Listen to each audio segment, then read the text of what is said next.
It's over. The Guilty Gear Strive open beta. It's over. What do I do in my life now? Hey guys, Globku here, and it's been a wonderful week. Learning a new fighting game is always fun, but paired up with awesome online, it really was something special. We played a ton of it on Twitch. In fact, I've had my biggest ever stream while playing this beta, so thank you so much for choosing my channel to watch some games. Link to the Twitch is down below. I stream every weekday, and now that Guilty Gear is gone, I don't know what to stream anymore, so it will be an adventure. We'll figure it out together. Today I thought I'd sum up my thoughts on the open beta, praising what's been done well, but also providing some feedback on what could be done better. And I think there's no better place to start than by talking about the game itself. How does Guilty Gear play? How good are its systems as a fighting game, regardless of all the bells and whistles around it? The long and short of it is, I love it. Guilty Gear has some unique mechanics that are ingrained in its DNA. Things like Roman cancels provide you with a lot of creative room to create combos as well as mix up your opponent. And this is something that not only makes it fun to adapt and adjust mid-match, it's something that makes the game a lot more fun to lab as well. For me personally, at least. I honestly had as much fun labbing this game as I had playing it online. The low roster count may be a concern for many, but it really feels like you're playing a totally different game when you switch characters. Even more so than what fighting games usually feel like. Characters are that unique, which has its upsides and downsides, because on one hand, it gives the game more longevity. Every time you switch, you're playing a new game, you're learning it from scratch. On the other hand, it makes it a lot harder to bounce between characters, since picking someone up is not particularly easy. I also like it that in this Guilty Gear, set play seems a lot weaker than in previous installments. It's a lot harder to go in with a set game plan and mix your opponent to death. You'll be returning to neutral a lot more often, you will have to improvise and think on the fly,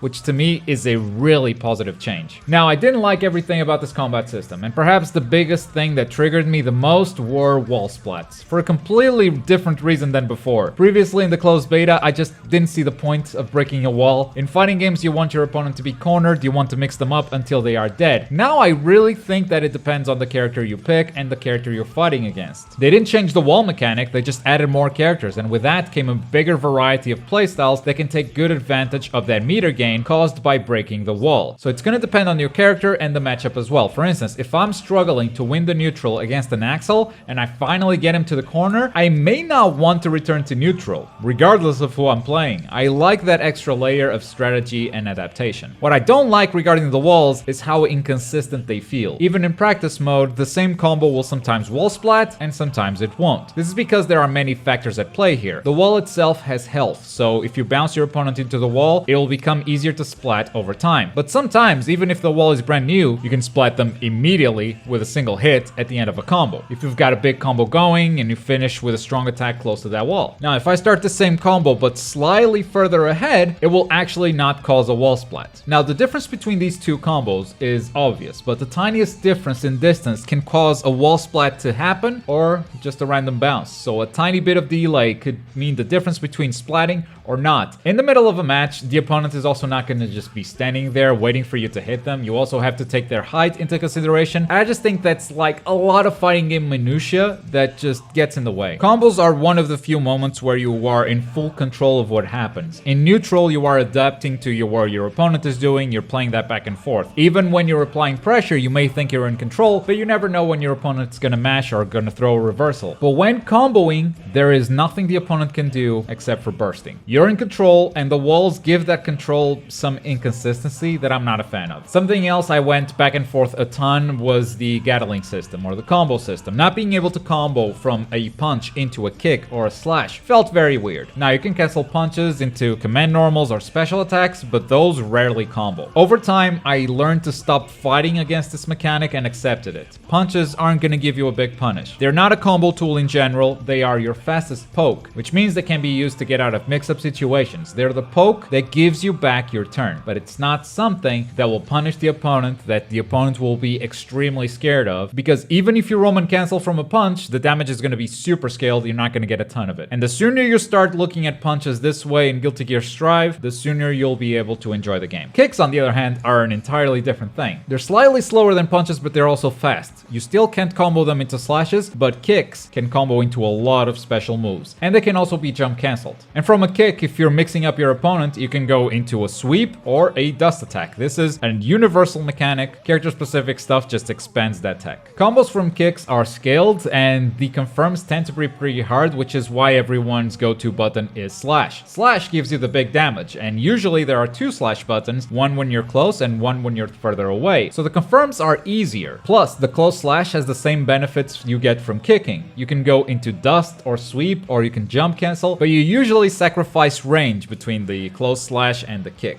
And the slash is also a slower button, which means the risk of getting caught in a counter hit is a lot bigger. Each button has its advantages and disadvantages, and I really like it. It feels like I can be strategic in how I counterpoke my opponent. To a degree, all fighting games have this. If you know you can go for an optimal starter in Dragon Ball FighterZ, you start with a 2M. But if you start with a light, you still pull off the same combo, it just deals less damage. That is really not the case in Guilty Gear. You have to put a lot more thought into what you press at any given time. And yes, that does make the game harder to pick up. You can't just slap a combo and go into a match. You have to consider what happens if you start with a kick. What happens if you start with a close slash? What about a far slash? It's a lot of variance to keep in mind, and it can be intimidating, but I'll be damned if it isn't rewarding. What I don't like is that damn throw button. Holy crap, that's too powerful. It used to be worse, at least it's 3 frames this time around, but come on, that thing shouldn't be interrupting attacks. Keep it at 3 frames if you want. Unreactable, because this game doesn't like passive players who sit down and block, but if there's an active button, the throw can't interrupt it.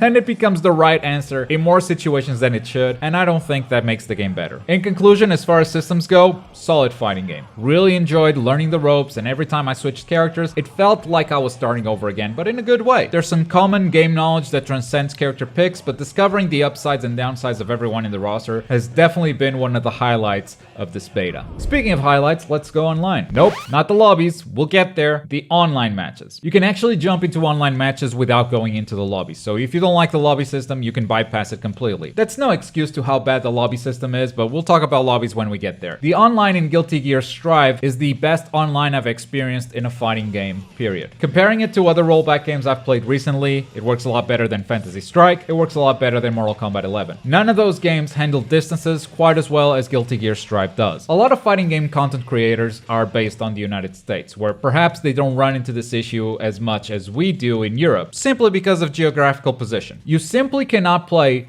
people in Asia and Oceania when you are in Europe. Mortal Kombat 11, for instance, will straight up disconnect you while you are selecting a character if you are trying to play someone from Australia. But Guilty Gear Strive, somehow, they can handle it. Even Portugal to Japan, the game is playable. It's not ideal. You can see players teleporting when rollback is particularly high, but you can play, which is more than you can say for most other rollback games. And when the distance between players isn't that crazy, it is very close, if not indistinguishable, from offline play. Rollback does not excuse Wi-Fi. It doesn't make up for the lack of an Ethernet cable. I've seen a lot of people pointing to the Sonic Fox tweet. They played against Goichi, posted a clip to Twitter, and said, by the way, this was all Wi-Fi, which players are taking as an endorsement, but those same players have failed to look deeper, as Sonic Fox later tweeted that they were not endorsing Wi-Fi, this was just a stress test to netcode. And sure enough, once you look at the full set on YouTube, on the very first match, there's the Wi-Fi. All I'm trying to say here is that this netcode will not replace offline in every single environment, but it is the absolute best I have seen so far, ever. And that really is the most we can ask for. This is industry changing. Japan has struggled with rollback for years,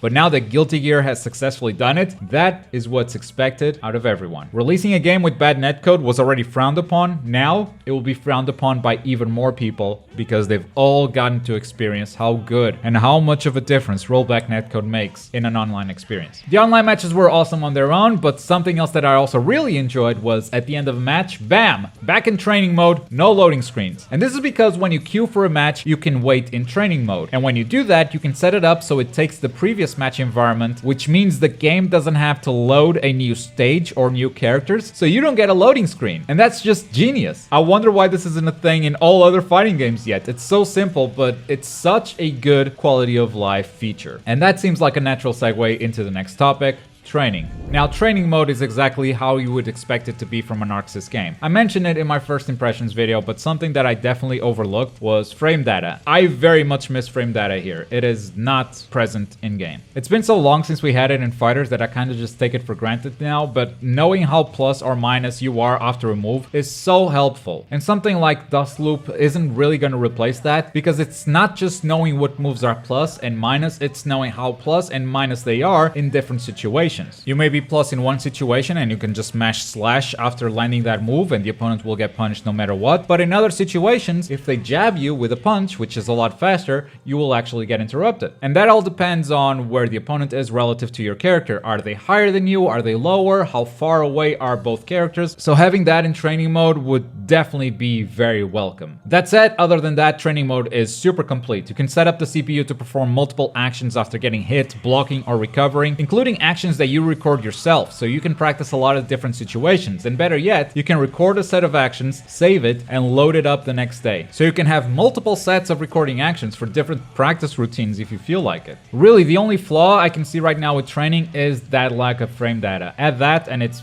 flawless in my book, especially given how fast you're back in it after playing a match. Holy crap, I cannot get over that. So with all those positives out of the way, before I start sounding like a fanboy, let's talk about the lobby system. Now, there's a lot missing from this lobby system, which we may assume will be in the final game, but since they want to stress test the servers, they removed those features. I am not going to assume anything, because if we assume that and then it doesn't show up, it's like, well, no one asked for it. So first of all, rematches, they need to be in the game. Rematching in the current lobbies is super painful. You have to load the lobby back up again, be stuck in that little fighting animation. It takes ages to rematch. In fact, this little post-match animation doesn't just get in the way of rematches. If you have a few people lined up and ready to play, even jumping from one player to the next takes quite a while. I think this lobby is absolutely fine if you just want to find a player and go play a match. It's when you want to play multiple matches in a row that all this stuff gets in the way. Also, it doesn't seem built for spectating. You match with a player ready up and bam, you're in a match. I don't really know how you would spectate matches here, but I hope they have something figured out for that. And I would also like a queue system where players can just line up to play the winner of a set while they are actually playing, and they would get to spectate the match while they are in the queue, instead of everyone just bunching up around the players and then mashing a button to get in first. Now, there are a few features that not a lot of players have explored because everyone just wants to get out of there as soon as possible. But for instance, if you open up the menu, you can find a player list and teleport directly to the player you're looking to fight. So it's very easy to meet up in game. That said, checking out a player profile or something as simple as following a player takes an incredibly long amount of time. Getting this R code is an absolute pain. I will most likely never follow anyone in the final game if it still takes this long to load. And that's a shame, because if one of my friends is playing, I would love to know where they are. I'd love to meet up and just run a few fights and not actually have to pick up my phone and text them, hey, where you at? The follow system has a reason to exist and it has its benefits, but it's not a reasonable amount of time that you have to wait to simply follow a player. Now, these lobbies are for casual matches, but they're also for ranked matches. As you win, the game recommends you fight against players of a higher floor, which to me raises a few potential problems in the final game. The first one being, people would be able to avoid certain matchups, since you can see the character that your opponent is playing before you even challenge them. So if you don't want to play against a character, or you consider that the matchup is unfavorable to you, you can just skip it. And in a ranked setting, you shouldn't be able to do that. You fight against what the world throws at you, and you either succeed or you spend more time practicing. I also hope that in the final game we get rematches for ranked, but these rematches are actually forced sets. You queue up in the tower, you gotta play a best 3 out of 5. Preferably a best 3 out of 5, given how fast matches go. Otherwise, ranking up will boil down to having a niche, strong gimmick and not giving your opponent enough time to adjust. And finally, still on the topic of ranked, despite the lobbies being currently full of players, there are situations where the game just keeps feeding me the same opponent over and over. The matchmaking times are fine. I honestly wouldn't mind waiting a bit more just to get some variety. I fought this Giovanna mirror 5 times in a row, and I know for a fact that the lobby I was in was pretty stacked, but I was waiting in training mode, so I was just playing whatever the game fed to me. That's bad for a ranked system, but who knows how that will change if rematches are a thing in the future. With all these downsides, there's gotta be an upside to this lobby, right? Wrong. They went for something aesthetically that I still think is ugly. I don't get why they're doing it, but this will be in the final game. They didn't change it when we were loud about it in the closed beta. They won't change it now this close to release. At least they added a workaround, so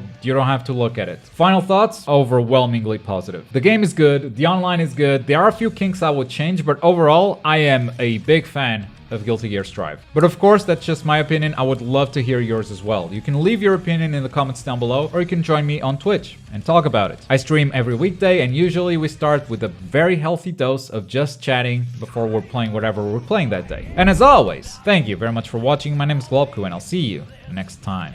Bye.